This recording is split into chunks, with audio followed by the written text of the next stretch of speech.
ya, Nabi Ibrahim dengan Nabi Lut, kan di Quran surah ke-51 itu, ya, ketika kita masuk ke ayat ke-30 dan seterusnya, itu Nabi Ibrahim dikunjungi para malaikat. Di ayat 24-nya, hal ataka hadithu dhaifi Ibrahim al-mukramin. Pernahkah engkau dengar kisah ketika Nabi Ibrahim dikunjungi para malaikat? Tujuannya sebetulnya bukan ke Nabi Ibrahim, tapi akan datang ke Nabi Lut, ya, alaihi salam, untuk mengabulkan tuh permohonan dalam tanda petik umat yang menantang azab. Jadi ketika akan datang ke situ mengadab, mampir dulu ke tempat Nabi Ibrahim dengan hikmah tertentu. Jadi di satu masa bisa ada dua nabi dan rasul yang bertugas di wilayah yang berbeda. Nabi Musa alaihi salam itu tugasnya untuk Bani Israel. Diberikan panduan, disebut dengan Taurat dan disifati dengan hudan.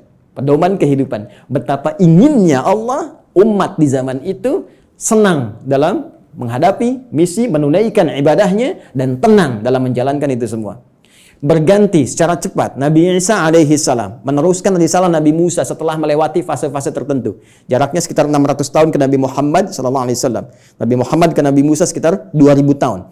Nabi Isa alaihi salam ketika meneruskan risalah Nabi Musa alaihi salam, berarti tugasnya sama, ya, kepada Bani Israel. Jadi bukan kepada seluruh kalangan manusia, hanya untuk Bani Israel saja, terbatas. Wilayah sebagian di Palestina saja, ya. Jadi kalau sampai ke Indonesia agak kejauhan, ya, cuma di sana saja. Bani Israel diberikan kitab Injil, karena itu Taurat dan Injil sering disatukan, ya. Quran surah ketiga misalnya, penyebutan pertama untuk Taurat dan Injil, ya, di ayat yang ketiga, nazzala 'alaikal kitaba bil haqqi musaddiqan lima baina yadayhi wa anzalat Taurata wal Injil. Ketika Injil diberikan kepada Nabi Isa alaihissalam sebagai kitab pedoman kehidupan, itu pun disifati sama kalimatnya dengan hudan. Buka Quran surah kelima Al-Maidah, ya, di ayat ke-46. Ya. Silakan lihat di pertengahannya. Wa atainahul injil fihi hudaw wa nur. Ya. Lihat kalimatnya. Wa atainahul injil, dan kami berikan kepada Isa alaihissalam Injil, fihi, di dalamnya hudan. Ini ada pedoman kehidupan. Bismillahirrahmanirrahim. Kehidupan.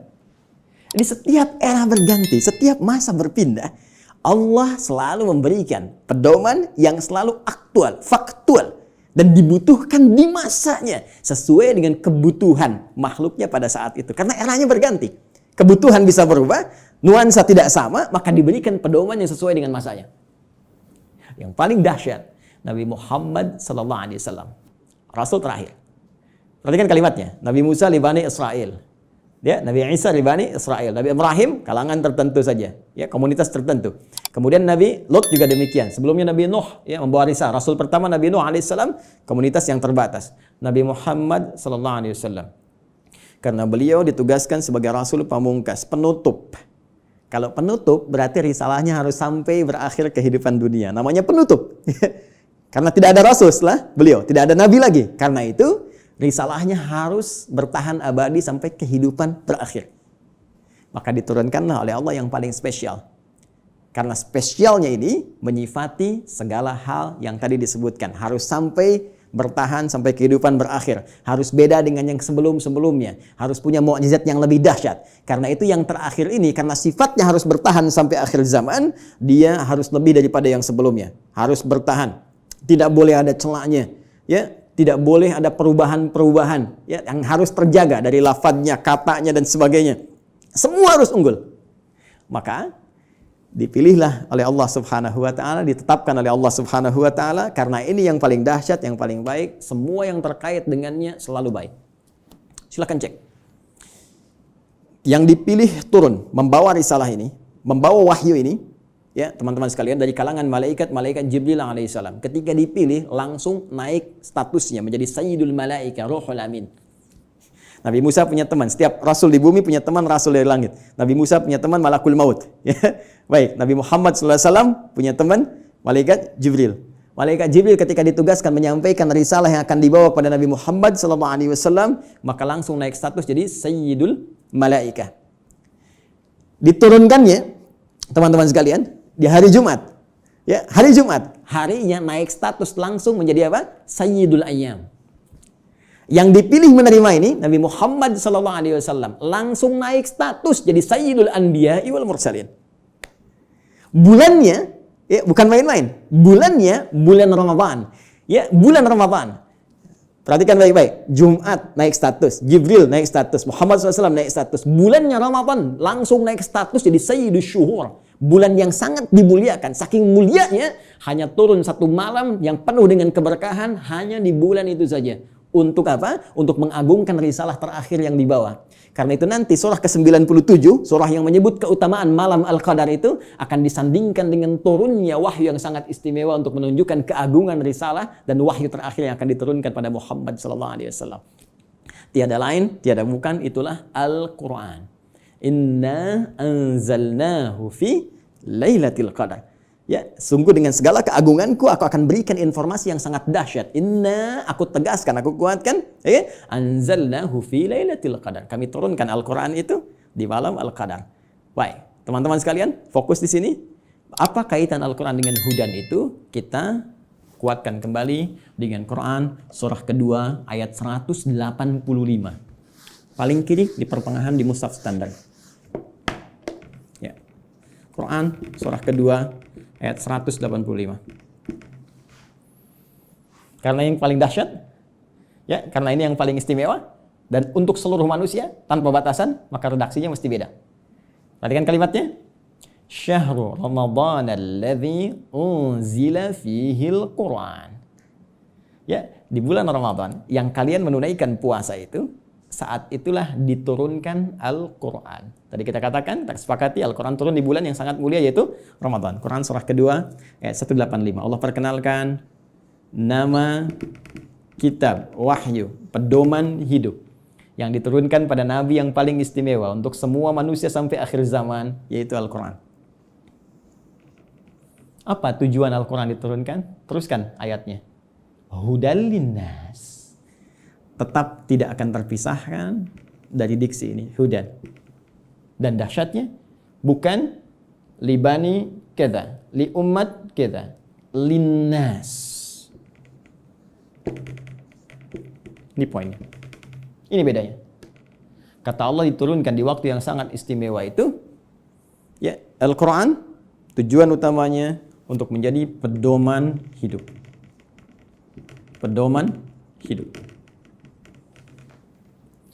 Pedoman hidup artinya pedoman yang dibawa dalam kehidupan.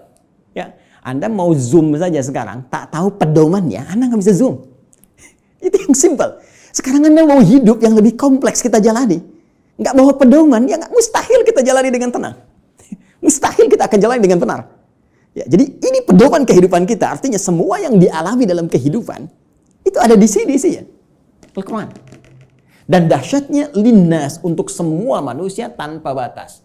Perhatikan diksi Al-Quran. Al-Quran tidak menyebutkan bashar, ya, yang menunjuk pada nafsu, kecenderungan bagaimana mengelola nafsu dan bagaimana keadaan tampilan fisik yang baik. Tidak menyebut tentang al-ins, tunggal. Tidak menyebut insan, ya. Tidak menyebut juga Bani Adam, tapi menyebutkan dengan kalimat yang luas sifatnya dengan diksi universal. Linnas, untuk semua manusia yang pernah hidup di bumi. Ya, di era Nabi Muhammad SAW sampai dengan kehidupan berakhir. Jadi ternyata semua misi hidup kita, aktivitas kita, dari bangun tidur sampai dengan tidur lagi, setiap kita beraktivitas, dari semua tantangan yang kita hadapi, baik itu sedang sendiri ataupun sedang berpasangan, berumah tangga, berkehidupan sosial, itu ada di sini semuanya. Baik, mohon izin, sampai di sini bisa disimak ya, bisa dipahami. Baik, saya mohon maaf, saya terlalu cepat. Al-Imam Syamsi Ali, Al-Ustaz. Tidak, Ustaz. Tidak ya? Masih ada waktu? Masih silakan. Masih, Ustaz, masih. Oh, masih. Karena ini baru mukaddimah ini. Fadhal, Ustaz. Fadhal. Ini semakin haus kita. Baik, mohon maaf Mbak Ima ya, ini baru mukaddimah ini. Kita belum turunkan jadi pedoman. Ya, baik. Jadi sampai di sini, teman-teman sekalian, kita bisa memahami bahwa ternyata semua isi kehidupan kita ada di sini. Ya. Silakan kalau tidak percaya, kita cek, ya. Mohon izin nggak perlu dicatat ya, karena ini direkam, nanti bisa diulang kembali. Saya baca dengan cepat karena keterbatasan waktu. Ya, bahkan kita dari sejak mulai terlahir, ya, sampai kita wafat, sampai pasca wafat, itu semua diinfokan di sini. Ada semuanya. Dan silahkan bandingkan dengan kitab apapun yang ada di muka bumi sampai dengan saat ini. Tidak akan ada yang pernah seperti Al-Quran. Ya, saya berikan 3 saja yang sangat menarik ya. Pertama, seluruh hal yang akan kita alami sudah dirangkum dengan sempurna dalam Al-Quran dan nanti dijelaskan detailnya oleh Nabi Muhammad SAW. Nanti bagian terakhir saya kaji dan kita akan sama-sama nikmati bersama. Ya, saya beri contoh misal. Mohon maaf, sejak masa dalam kandungan itu Al-Quran sudah menerangkan ya bagaimana proses yang terjadi dalam kandungan. Detail secara fisiknya, secara umum disampaikan di Quran misalnya surah ke-22 di ayat yang ke-5. Bahkan pergerakan janinnya secara umum ya dari mulai kandungan lemah ke berat sampai diisi apa doa yang harus dibacakan, apa yang harus dilakukan supaya nanti bayinya terlahir dalam keadaan baik, disebutkan di Quran surah ke-7 ayat 189. Bahkan diberikan bocoran antara hubungan kita membangun komitmen dengan Allah yang akan menuhankan Allah sejak saat ruh kemudian ditanamkan sampai kita terlahir sampai wafat. Quran surah ke-7 ayat 172. Ketika terlahir apa yang pertama kali diberikan oleh seorang ibu? ASI pun diberikan dengan tegas langsung. Ya, di Quran surah kedua ayat 233, wal walidatu yurdina auladahunna haulaini kamilaini. Ya, bapaknya dikasih, nih, ini tugas pokok bapak yang baru punya anak. Ini yang harus dikerjakan, ini ibu yang harus dilakukan. Ya, kemudian bergerak dari situ, diberikan pendidikan dini supaya membangun kedekatan dengan Allah, baik terhadap kedua orang tua, punya akhlak yang mulia. Quran surah ke-31 dari ayat 13 sampai dengan ayat 19-nya. Dari situ dia mulai belajar bagaimana cara belajar yang baik, bagaimana memahami, bagaimana bisa kembali mengajarkan itu kepada masyarakatnya. Quran surah ke-9 ayat ke-122.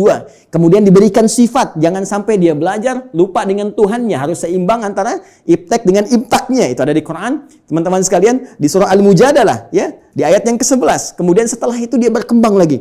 Ya, dia mencari lagi. Kadang-kadang ada yang pergi ke tempat lain, mengenal suasana yang berbeda, bertemu dengan orang banyak, bersuku-suku, bisa merantau ke berbagai tempat. Quran surah ke-49, ayat yang ke-13. Setelah itu tiba-tiba dia mengenal seseorang ya untuk mendapatkan pasangannya. Boleh, karena setiap kamu dicipta berpasangan. Quran surah ke-51 ayat ke-49. Bagaimana mengenal pasangannya? Diarahkan oleh Allah. Hei, jangan lama-lama. Kalau sudah kenal, lamar dia. Berikan ya bagian yang terbaik untuk maharnya. Quran surah ke-4 ayat ke-4. Lakukan pernikahan. Quran surah ke-30 ayat ke-21. Bahkan saat akan menikah pun dijelaskan oleh Allah. Nanti kamu belajar dulu di rumah tangga supaya nggak kaget. Ini tugasmu laki-laki begini, tugas perempuan begini. Quran surah ke-4 ayat 34. Bahkan kalau ada persoalan begini cara menyelesaikannya sampai di ayat ke-35-nya. Kemudian diberikan tugas, ayah, kamu akan mulai mencari nafkah. Begini cara mencari nafkah yang standar. Quran surah kedua ayat 168. Kalau kamu ingin cepat, baru bergerak sedikit, rezekimu diberikan keberkahan. Quran surah kedua ayat 172. Kalau kamu belum bergerak, mengamalkan amalan ini, Allah berikan kemudahan rezeki kepadamu. Quran surah ke-7 ayat ke-96. Tapi jangan khawatir, ketika engkau bisa mensyukuri semua nikmat itu akan tambah nikmatnya. Quran surah ke-14 ayat ke-7. Tapi kamu jangan lupa, kamu bekerja mungkin akan mengalami tantangan. Ada yang tidak suka, ada yang akan menyingkirkan, menyungkurkan, ada tantangannya. Ya, pelajari dengan sempurna. Ini loh secara umumnya dari mulai ringan sampai berat. Quran surah kedua ayat 214. Ya, kemudian rinciannya Quran surah kedua ayat 155 sampai 157. Cara menyelesaikannya Quran surah ketiga ayat 142. Kalau kamu bekerja, kamu lelah, tiba-tiba kemudian kamu sakit, merasa nggak enak, nyaman, ada zikir Nabi Ibrahim, Quran surah ke-26, ayat ke-80. Kalau penyakitnya berat, kata dokter mustahil sembuh, nggak ada yang mustahil. Amalkan zikir Nabi Ayub, saya sembuhkan seperti saya sembuhkan Ayub. Quran surah ke-21, ayat 83 sampai 84. Tugas seorang istri, ya, bisa merawat anaknya. Kadang-kadang tidak mudah itu semua. Ada yang berkata, bagaimana mendidik dengan baik? Quran surah ke-17, ayat 23 sampai dengan ke-27-nya. Sampai mereka dewasa, sampai usia 40 tahun, masih diberikan amalan untuk bakti pada kedua orang tuanya. Quran surah ke-46 di ayat yang ke-15. Sampai kemudian hidup lebih jauh lagi. Sampai tiba-tiba ada dalam keadaan pikunnya. Ya, Quran surah ke-22 ayat yang ke-5 itu di bagian bawahnya. Sampai kemudian setelah itu dijelaskan oleh Allah. Kalau kamu akan nanti wafat, pasti kamu wafat. Siapkan cara wafatmu supaya indah. Kamu hidup untuk tenang. Wafat pun harus tenang. Turun Quran surah ke-89 ayat 27 sampai 30. Ya ayat Tuhan nafsun mutmainnah. Kamu saya berikan hidup di dunia untuk tenang. Wafat pun harus tenang. Ya. Kemudian setelah itu apa yang terjadi? Anda akan mengalami situasi di alam kubur, dijelaskan lagi. Ya, bahkan jelas. Afala ya'lamu idza mu'tarama fil kubur. Setelah itu disampaikan situasi di dalamnya. Bisa kamu siapkan sejak di dunia. Ini loh yang paling bagus. Ada layanan dengan semua keberkahan, kenikmatan. Sampai-sampai dia akan menyampaikan kepada orang yang belum wafat. Kalau bisa kerjakan ini, kalau mampu kerjakan supaya kamu cepat nyusul. Di sini enak, lebih enak daripada di situ. Quran surah ketiga ayat 169 sampai dengan 172. Bahkan setelah itu terjadi apa? Dijelaskan lagi. Teman-teman sekalian, muncul surah Al-Qiyamah surah ke-75. Setelah itu dijelaskan lagi, ya mau masuk kemana? Ini yang masuk ke surga, ini turunannya. Surga bersama Rasulullah, Quran surah ke-4 ayat 69. Di taman surga, Quran surah 51 ayat 15 sampai dengan ke-23. Surga yang seluas langit dan bumi, Quran surah ke-3 133 sampai dengan 134. Surga yang kelas biasa tapi nikmat, Quran surah kedua ayat ke-25.